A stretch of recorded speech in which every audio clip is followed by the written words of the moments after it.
Income tax department सोबत असेल आणि इतर ह्यांच्यासोबत जे काही क्रॉस व्हेरिफिकेशन चालू केलेलं आहे त्याच्यामुळे ही एक ऑनगोईंग प्रोसिजर राहणार आहे, सातत्याने ती चालू राहणार आहे. त्याच्यामुळे कमी जास्ती नंबरमध्ये आपल्याला पुढच्या कालावधीमध्ये पाहायला मिळेल. जनतेचे पैसे आहेत, वेगवेगळ्या योजनांमधले पैसे जर माघारी घेतले जातात तर लाडक्या बहीण योजनेमधले पैसे तुम्ही वापस का घेत नाही? पण असं कोणी म्हटलं की वापस घेत नाहीये. मी आत्ताही याआधी माहिती दिली की सरकारी चलनच्या माध्यमातून आपण राज्य शासनाची जी तिजोरी असते ट्रेजर त्याच्यासाठी आम्ही अर्थ नियोजन विभागासोबतही त्या संदर्भातला आमचा संपर्क चालू आहे. ते एक स्वतंत्र हेड म्हणजे रिफंड हेड जो असतो तो त्याच्यासाठी ते आम्हाला त्या ठिकाणी तयार करून देतील आणि त्या माध्यमातून हे राज्याच्या तिजोरीमध्ये येणार आणि ते वेगवेगळ्या योजना असेल किंवा इन्फ्रास्ट्रक्चर असेल किंवा इतर ह्याच्यासाठी जसं रुटीन शासनाचं रिफंडचं फंड वापरला जातो इतर योजनांसाठी किंवा शासकीय जी काही आपली लोकउपयोगी लोककल्याणकारीच्या योजना असतात तर त्यामध्ये तो वापरला जाईल. याचा मुद्दा असा आहे प्रामुख्याने तुम्ही असं म्हणताय की ज्यांचे अर्ज माघारी आलेले आहेत ते पैसे माघारी येत आहेत त्यांचे, परंतु ज्यांना चुकीच्या पद्धतीनेच अर्ज भरलेले आहेत जे अजूनही बोलायला तयार नाही. मी याआधी त्या संदर्भातली माहिती दिली की आमची जी क्रॉस व्हेरिफिकेशनची प्रोसिजर आहे परिवहन विभागासोबत चालू आहे. जे उत्पन्नाच्या पलीकडे जाऊन ज्यांनी त्या ठिकाणी लाभ घेतलेला आहे ते सुद्धा आम्ही क्रॉस व्हेरिफिकेशन करत आहोत.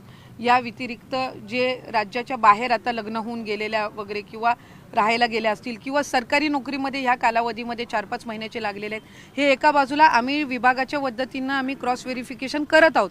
पण हे जे आपण 4-4.5 हजार म्हणतोय हे स्वतःहून पुढे आलेले आहेत. या व्यतिरिक्त क्रॉस व्हेरिफिकेशनमध्ये येणार आहेत ते वेगळेच आहेत. पण आपल्या माध्यमातून मी लाडक्या बहिणींना सुद्धा आवाहन करीन की अशा पद्धतीचं जर त्यांना त्यांच्या पात्र लाभाच्या पलीकडे जर ती रक्कम आलेली असेल तर जसं या 4-4.5 हजार बहिणींनी पुढाकार घेतलेला आहे तशाच पद्धतीने इतर लाडक्या बहिणींनी सुद्धा घ्यावा. त्याच्यामुळे ह्या 2 स्वतंत्र प्रोसिजर आहेत. एक आहे की ज्या 4-4.5 बहिणींनी स्वतःहून त्यांना जाणवल्यानंतर त्यांनी परत करण्याची प्रोसिजर ॲप्लिकेशन केलेलं आहे आणि विभागाच्या माध्यमातून जे स्वतंत्र चालू आहे ते आहेच. म्हणून मी आपल्याला सुरुवातीला माहिती देत असताना म्हटलं की हा आकडा दोन्ही जर आपण कंबाईन केले तर पुढे मागे होण्याची कमी जास्ती होण्याची शक्यता आहे. ते परत घेतले जाणार का ज्यांनी चुकीच्या पद्धतीने?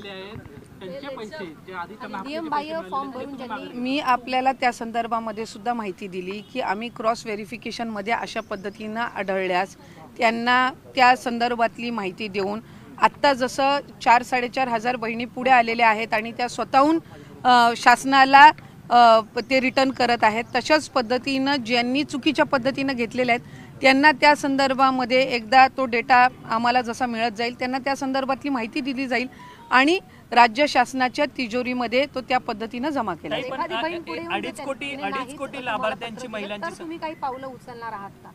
जर नियमबाह्य फॉर्म भरून सुद्धा जर एखाद्या बहिणीने लाभ घेतला असेल आणि तिने जर अर्ज नाही केला तर तुम्ही काही पावलं उचलणार आहात? नाही, मी त्या संदर्भातली आपल्याला माहिती दिली की क्रॉस व्हेरिफिकेशनमध्ये अशी ना तशीही आम्हाला त्या संदर्भातली जी माहिती आहे ती मिळणार आहे. या 4-4.5 हजार ज्या आहेत त्या स्वतःहून आलेल्या आहेत पुढे.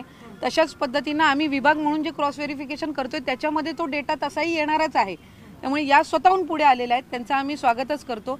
अशाच पद्धतीनं इतर असतील तर त्यांनी स्वतःहून पुढे यावं आणि अदरवाईज क्रॉस व्हेरिफिकेशनमध्ये हळूहळू आमच्याकडे तो डेटा तसाही येत आहे. तुम्ही म्हणतात की क्रॉस व्हेरिफिकेशन करून डेटा तुम्ही कलेक्ट करणार आहात. 2.5 कोटी लाभार्थी महिलांची संख्या आहे. साधारणपणे तुमच्या डिपार्टमेंटकडे काही आकडेवारी आहे का? जर क्रॉस व्हेरिफिकेशन झालं तर इतकी आकडेवारी ती खालावेल म्हणून? आम्ही सुरुवातीपासूनच या संदर्भातली भूमिका स्पष्ट केलेली आहे की क्रॉस व्हेरिफिकेशन किंवा स्क्रुटिनी आम्ही 2.5 कोटी लाभार्थ्यांचं पूर्णपणाने करणार नाही.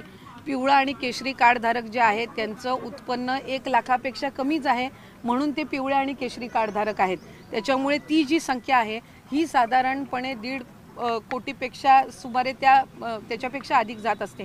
त्याच्यामुळे तिथं स्क्रुटिनी किंवा क्रॉस व्हेरिफिकेशन करण्याचा काही विषय येत नाही कारण त्यांचे उत्पन्न हे त्यांना जे कार्ड मिळालेलं आहे जे पूर्वीपासून अन्न व नागरी पुरवठ्याच्या माध्यमातून किंवा इतर योजनांचा ते लाभ घेत आहेत त्याच्यामध्ये ते क्लिअर आहे.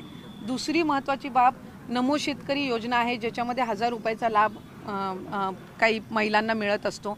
त्याच्यामध्ये सुरुवातीपासूनच आम्ही शासन निर्णयामध्ये एक निर्गमित केलेला आहे की ज्या इतर योजनांचा लाभ घेतात पण तो 1500पेक्षा कमी आहे त्याची जी वरची कॅपिंग आहे ती लाडकी बहीणच्या माध्यमातून दिली जाईल. म्हणजे उदाहरणार्थ नमो शेतकरीचा 1000 रुपयाचा लाभ हा लाडक्या बहिणींना मिळतोय. आता 1500 तो करण्याच्या दृष्टिकोनातून वरची जी 500चा लाभ आहे हा लाडक्या बहिणीच्या माध्यमातून दिला जाणार आणि ह्यामध्ये आम्ही कुठलाही शासन निर्णयामध्ये बदल करत नाही. आपण जो GR सुरुवातीला बघितला किंवा शासन निर्णय जो आम्ही निर्गमित केलेला आहे त्यानुसारच त्या ठिकाणी ही सर्व प्रक्रिया सुरू आहे.